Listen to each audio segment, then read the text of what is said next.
उन्वान बचपन की दुआ, बढ़ापे का सहारा मंजर। एक गुर्बत मगर इबादत से भरा घर। मकाम गांव का एक छोटा सा घर, टूटी चारपाइयां, पुरानी दीवारें, निहायत गुर्बत का आलम है। एक कमरे के छोटे से घर में एक बीवा माँ, साबरा बीबी, अपने बेटे ऐमन के साथ रहती है।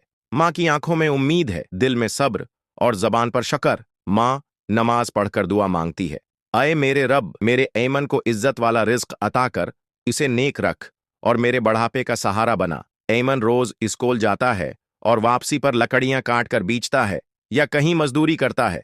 वो थका हुआ होता है मगर माँ के सामने हंस कर आता है। माँ, बेटा थक गए हो? ऐमन मुस्कुराकर, नहीं माँ, आपकी दुआओं से थिकन भी सुकून लगती है। मंजर दो, स्कूल का इम्तिहान। मकाम गांव का सरकारी स्कूल, मिट्टी की दीवारें, लकड़ी की मेजें। ऐमन बहुत ज़हीन तालबौल में है, सब उसातिज़ा उससे खुश होते हैं। प्रिंसिपल अब्दुल रशीद साहब उस स्कॉलरशिप के लिए इम्तिहान का ऐलान करते हैं। अब्दुल रशीद साहब, उस साल के बेहतरीन तालबाल्म को शहर जाकर पढ़ने का मौका दिया जाएगा। ऐमन दिन रात मेहनत करता है, इम्तिहान होता है, नतीजा आता है। प्रिंसिपल ऐलान करते हैं, इस साल की स्कॉलरशिप जीतने वाला तालबा इल्म है ऐमन। पूरी क्लास तालियां बजाती है। ऐमन की आंखों में आंसू होते हैं। वो फौरन माँ के पास जाकर कहता है, ऐमन, माँ, आपकी दुआ लग गई, मैं शहर जा रहा हूं पढ़ने। माँ की आंखों में फख्र और मोहब्बत होती है। मंजर तीन, शहर की जिंदगी। मकाम शहर का hostel, bus stand, library, Ayman की पढ़ाई। ऐमन शहर आकर मेहनत करता है, पढ़ता है, दिन में यूनिवर्सिटी, शाम में पार्ट टाइम नौकरी करता है। सालों बाद वो इंजीनियर बन जाता है। वो अपनी माँ को शहर बुलाता है, उनके लिए एक खूबसूरत घर लेता है। माँ बहुत खुश होती हैं। माँ, बेटा, आज मेरे रब ने मेरी जिंदगी का सबसे बड़ा इनाम दिया है, तुम्हारी कामयाबी। मंजर चार, पुराना उस्ताद, नई आजमाइश। मकाम सड़क किनारे एक बुजुर्ग उस्ताद, गर्द आलूद कपड़े, कमजोर जिस्म। एक दिन ऐमन दफ्तर से निकलता है तो एक बुजुर्ग शख्स को बैठा देखता है। वो नढाल और भूखा लगता है। ऐमन करीब जाकर सलाम करता है।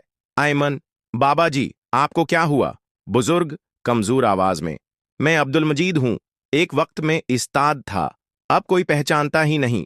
ऐमन चौंक जाता है। ये वही उस्ताद थे जिन्होंने ऐमन को बचपन में पढ़ाया था और हमेशा ईमानदारी और खिदमत का दरस देते थे। ऐमन रोते हुए उनके कदमों में बैठ जाता है। ऐमन, बाबा जी, आपने मुझे संवारा था, आज मेरा जो कुछ भी है आपकी तालीम और मेरी माँ की दुआ है, आए मेरे साथ। मंजर पांच, इज्जत का मकाम। ऐमन उन्हें अपने घर ले आता है, उनके लिए अलग कमरा तैयार करवाता है, उनका इलाज करवाता है और हर रोज उनके कदम चूमता है।